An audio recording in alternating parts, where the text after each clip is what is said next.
to me, I still see solid distribution, whether it is in the intermarket, also in the macro. There's no reason to really be sustainable as this Fed pivot mantra when we have the threat of higher oil and sticky inflation, and wage demand is not going away. You're listening to IBKR Podcasts. Find more conversations at IBKRpodcasts.com. The following podcast contains options-related material. Prior to listening to today's podcast, all listeners should read and familiarize themselves with the characteristics and risks of standardized options, or ODD, which may be accessed through the link found in the show's notes or podcast description page. Please remember, any trading discussions are for information purposes only and are not intended to portray recommendations. Please listen to further disclosures at the end of today's episode. Now, welcome to our show. Hi, everybody. This is Steve Sosnick, Chief Strategist at Interactive Brokers, and welcome to the latest edition of IBKR Podcasts. Today, my guest is Samantha LaDuc, the first repeat guest that I've had, actually, well, other than Thomas Petterfy, the first repeat guest that I've had on. Honored. Thank you. And Samantha runs LaDuc Trading. She and I have conversed a lot about the markets, and I hope I'll enjoy the latest conversation that she and I have now.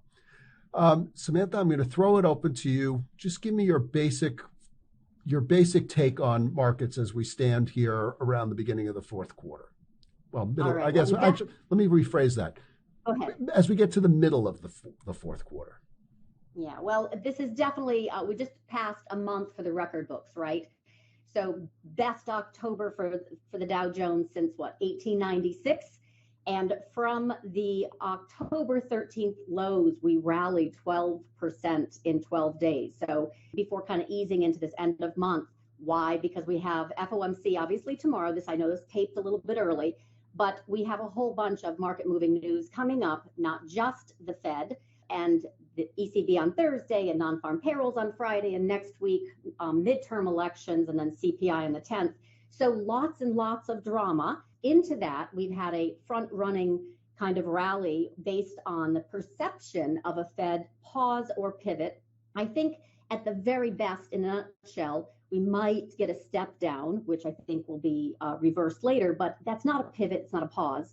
For the most part, we definitely had a very strong move off that October 13th low that was triggered by short covering and then infamous Bank of Japan intervention, 5 to 6 trillion in yen, to support the markets on Friday morning, the 21st of October, which really caused CTAs to buy to cover, and a lot of FOMO. So there was a crash up basically, and a scurrying for upside calls, and that is basically also for the record books. We basically have this right tail move in kind of the option market, or the market structure, with folks that were terrified of missing the pivot rally. So we had a massive upside versus downside pivot on not just the 13th, but also that 21st, when literally the day before I had given clients, and also on Twitter, a warning that literally, quote unquote, brace for impact if bulls don't defend here, unquote. So the end quote. So that was literally my warning on Thursday. And then it just so happened the next morning, we had a massive Bank of Japan yen intervention. And then we also had the Treasury Secretary Yellen floating this theme of Treasury buybacks. So that put a stay of execution in the bond market, which had been crashing solidly, right? So we've had this, I would call it a stay of execution, not a pardon, in the bond, let's just say, stabilization. And with that, we had a pullback in the dollar yen. And basically that helped to create some softness in yields, some softness in the dollar, and that just spurred this risk-on rally. So we've had quite a 2-week return that is now starting to, let's just say, digest and worry that perhaps the Fed is not going to pause as they have been pricing in the past few weeks, and won't pivot either, because inflation is very sticky everywhere from wage demand growth, right straight through to PCE and ISM and prices paid, and on and on. So there is still, I think, way too much hopium in this Fed pivot. And I think we kind of agree on that point. Well, I'm going to throw a phrase out at you that I don't know if I've used on you before, but pause is the new pivot. Do you feel that might be the case? That I think right now the people are looking so hard for anything that might come from the Fed in terms of rhetoric. You know, I when the RBA, the Reserve Bank of Australia, didn't raise rates as much as they were expected to a couple of meetings ago, and then Bank of Canada didn't. I asked people, had you ever even heard of the RBA before you use that as your bullish motivator? The other one I'm going to throw at you is that I've used as well is FOMO is a terrible motivator. And you brought up FOMO as well. And I'd like, it's sort of like your opinion as to, is FOMO fear or is it greed? Or is it sort of some weird mix of both? It's lack of perspective on positioning that is longer term. It is short-termism. So you have this massive options market now, right? That is the flea on the tail of the dog that's actually moving the underlying. So the options market has basically this regime shift of day traders, whether they be retail or institutional. 48% of options traded are weeklies, right? They're now these 0 to 1 days till expiry. I call it destination till empty, which is basically what's driving the quants and the CTAs to be mathematically and mechanically buying and selling. It's taken all the fun out of it. So basically, as long as you can follow the quants and the CTAs, macro still matters. I think the market big picture is all about a higher yield regime, rate regime, and yield curve inversion, recession risk, and economic growth slowdown, and earnings peak valuation for earnings, and earnings also slowing down moving forward. But for right now, there's just so much market structure that's driven by the optionality of these CTAs and quants, and it absolutely is in coordination with, as you just said, RBA, Bank of Canada underwhelmed with a 50 basis point hike instead of 75, with ECB, we're going to stop the tightening, QT. Then you have the Fed Treasury floating that article not once, not twice, but 3 times over the weekend. Yes. So on Monday we had no choice but to rally and move higher. And then more Bank of Japan easing. I mean, their last easing, in fact, the stimulus that they pulled was 10 times that of the intervention that they had just put in the prior week, yes, right, to backstop their bond market on the 21st. It's pure and simple. It's as far as the manipulation, but it is absolutely tradable. So, we have to now try and guess what happens for this Fed meeting. And we've had, this Fed whisperer pivot, and then pivot again and pivot again on in regards to what the Fed is really trying to telegraph and have the market interpret. So there's a lot of this, let's just say, fear of missing the rally on a pause that could bring us higher. And I can see technically that reason. I mean, we could see that obviously in the technicals, yes, but it's not in the macro, it's not in the fundamental, it's most certainly not in my intermarket, which is my mainstay of interpretation of what's happening in the market. Well, actually, that was really where I was going to try to go anyway. You're very good at the intermarket analysis, and that's my strength. And let me tie it into sort of the day trading that you mentioned. Do you find that the intermarket analysis gives you better signals for counter trading, or for since the trends can last as little as an hour and a half at this point, if everybody's trading shorter options? How do you use that? How do you fade moves, or do you jump on them, or some of each? So I always move back in time first and foremost, meaning I look at the trend because I want to swim with the current, not against it. And I think that's much more powerful. And then, by the way, that's kind of on a month and a weekly basis where you have a sustainable direction. Once that starts to go into distribution, I can see it in my intermarket analysis. I call it the sold to you rally. We talked about that from the very top yes. over. Uh-huh. They weren't, why hedge what you're selling, right? So they were it was a sold to you market. So solid distribution all the way through to the FANG stocks, every single one but Apple, last general standing, right? Yep. So we have this situation where Intermarket, in my opinion, shows very clearly under the surface the distribution from a larger time frame. And I do my comparisons with the yield, right, across the market indices, the dollar yen, volatility, and on. And it all says the same thing, bear market rally for March. Again, in June, a little one. Again, July 15th through August 16th, bear market rally. And this one as well, it says bear market rally. So there's nothing been compelling in my intermarket analysis on any, trend or swing time frame that says this is safe. It says we're going to have a short covering rally that can turn into some power that will then be short the rip. So the question is, how far will this particular short covering rally move, right? Could it go into that 41.30 area? That's my upside measured move target for this rotation on mechanical flows alone, right? Or can we just basically agree that the Fed is trapped and that no matter what they do, yields are going to pop up like a daisy and oil with it, and then all bets are off? Yeah. Well, that's really, that to me is the big crux of the question. Ultimately, I've been saying this for quite some time. I think the listeners who are probably tired of hearing me say this, but if don't fight the Fed was your mantra on the whole way up, it has to apply on the way down. And my bigger concern is we've barely seen QT get started. The QT has been in place for maybe a month and a half. It's really not, the balance sheet isn't really typically shrinking by about $95 billion a month, although there is some natural growth to it as the economy grows. I grant that, so you're not going to see it, but deflating the balloon is more fraught with risk than inflating it, or at least the risks, imminent risk. And we've seen that. We saw, with the Bank of England had to step in. The Bank of Japan had to step in. I think people, misunderstand the Fed put as being something that the Fed's going to step in if stocks sink. I'd like your opinion on this. Mine is that the Fed put has nothing to do with stocks.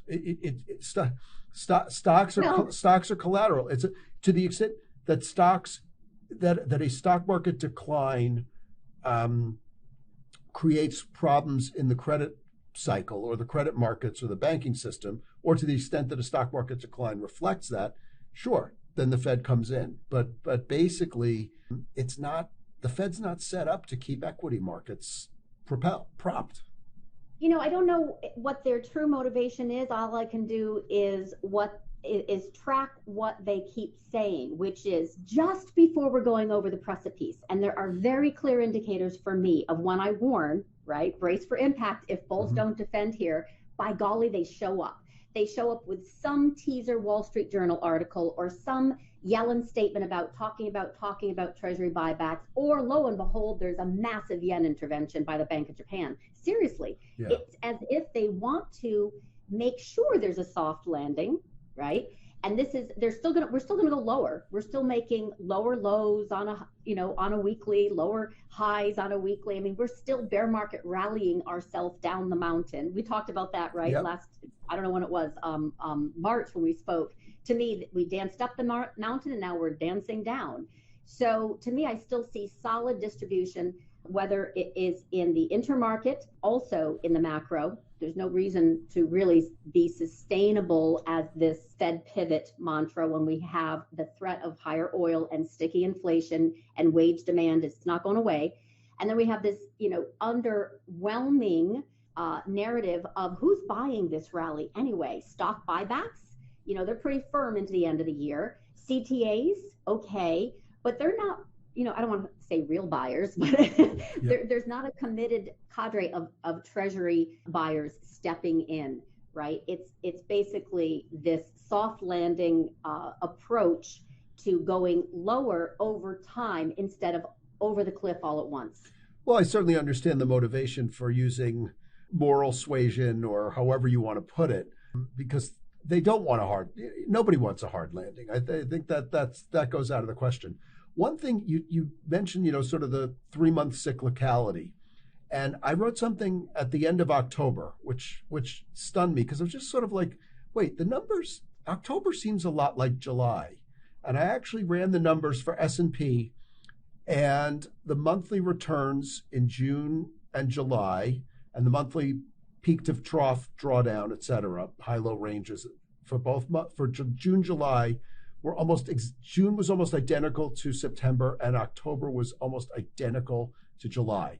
Now, granted the Dow got so much attention because the Dow was so stunning, but when I prefer to think about market cap weighted index rather than the Dow, which is price weighted, aka randomly weighted. But when I looked at the S&P, they were the returns were almost identical. How much do you look at? I know you look at cyclicality in your studies and your work. How much does it come into play? Because I do think that in both cases we had events coming into the end of the quarter that were then resolved at the end of the quarter, and then things sort of eased. Both a combination of earnings over pessimism that didn't resolve itself in both cases. How much do you get into the cyclical aspect of it? I wish that was a strength, honestly. The fact is, I find that fascinating. Like, I didn't know that. It doesn't seem so random. What I am watching in regards to kind of regular rotation in SKEW being extremely depressed, and then it pops up, right? Outliers revert, or VIX has fallen into its 200-day, and that's a good place that it seems to kind of keep gyrating toward, and then it pops up. So, I mean, there are natural kind of occurrences within the volatility structure that I'm watching that are very cyclical. But right now, the most gripping cyclical feature of this market is seasonality, right? And folks are very excited about the Santa rally, so-called, for this end of year run. And then they're going to somehow time this with precision to get out before a massive fall in 2023. That always cracks me up. Like, really, this is going to be tested, right, with midterm elections. Will we have some changes that will impact this cyclical nature of our year-end run? Sometimes we have definitely had such an outsized run, like the 13-year NASDAQ outperformance, right? And now that was my big call at the beginning of the year, that we were going to reverse, that NASDAQ would underperform. So I guess that's the big picture seasonality. But I don't study everything on a cyclical nature. No one can. It has to be an outlier. For me, outliers are interesting, but extreme outliers revert with velocity. And it's those reversions that I'm very excited about. One thing I will say, there's plenty to be excited about. One thing that I will point out here is the last midterm election was 2018. That was also the last time the Fed was raising rates and QT was in effect at the same time. That did not, I think people were sort of hoping for that end of the year bounce, and that was one of the worst year ends we've had in a long time. It ended only when the Fed came out at the December meeting and said, we are done. Now, the Fed can't really do that now quite to the same extent because they didn't have to worry about inflation so much. 100%. And so, this is very, the idea, weird story here, but for my master's thesis, I studied, it was called decision sciences at the time, along with finance. And it's now called behavioral economics. But one of the things we did, I worked with a professor who was doing stuff about seatbelt usage. And, it was like, why don't people wear seatbelts? This is when seatbelt laws were new and somewhat controversial. And one of the things that you would get a lot of times was, if I'm wearing a seatbelt, I can't sort of get out of the car at the last minute or be thrown from danger, which assuredly, from the research, was like the surest way to meet a gruesome end, rather than, being encased in several thousand pounds of steel with safety features. And that always sticks with me, is that the idea that I can, time this at the last possible second and jump out of the way. It's fallacious if you're in an automobile. It's also, but I think it's just as much of a fallacy if you're in the markets. But this is really, really interesting that you say this, because we talked about this also back in March with that rally that we both believed was a bear market rally. And that was that I'm really good at timing tops because I can see distribution, right? Big picture, trend swing, day time frame. But event, but the bottoms are events. So when you talk about the 2018, I remember very specifically October 3rd, the 10-year was 3.2%, and I warned this is going to cause emerging market panic. And I remember that. We pulled back 20% into the 12/23 Christmas Eve massacre, it was called, right? After we had a 20% pullback, and Manchin called the banks, right? Yep. So, and then the FOMC, I mean, the next meeting in the rest is history. Yeah. That was an event that saved the markets. Bank of Japan, you know, even on Friday, the 21st, saved the markets along with Yellen's, you know, we're talking about Treasury buybacks. I'm just going to interject, Bank of England on September 28th or whatever it was. So, yes. Yep, exactly. And the intervention now is becoming expected, but it's also it's diminishing returns. They're not able to really give anything more than these short duration traders, be it retail or institutional, you know, cover, and then the CTAs, you know, buy to cover, and the whole thing then tops out and it's short the rip again. So it's extremely tradable, but it also makes it more fragile, right? So when we have these once in a lifetime intraday spikes in SPX, we had one that was, I don't know, 5% back on the 13th, right? We were negative 1,900 ticks, and then we turned around to positive 1,900 ticks in a New York minute. This is not stability in the market.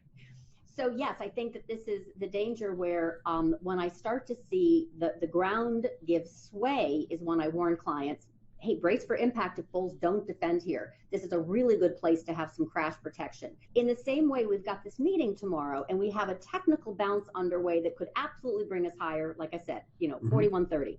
But the reality of the fact is that we also have no one really properly hedged. So they've been doing this, you know, systematic mechanical buying, and the rub is if yields do start to take off, then we're absolutely going to be in a situation where the extremes, given, you know, everyone rushed to buy the upside, SKEW is so depressed, VIX is also, you know, very, very low, relatively speaking, to the recent cycle, then the downside tail has been forgotten.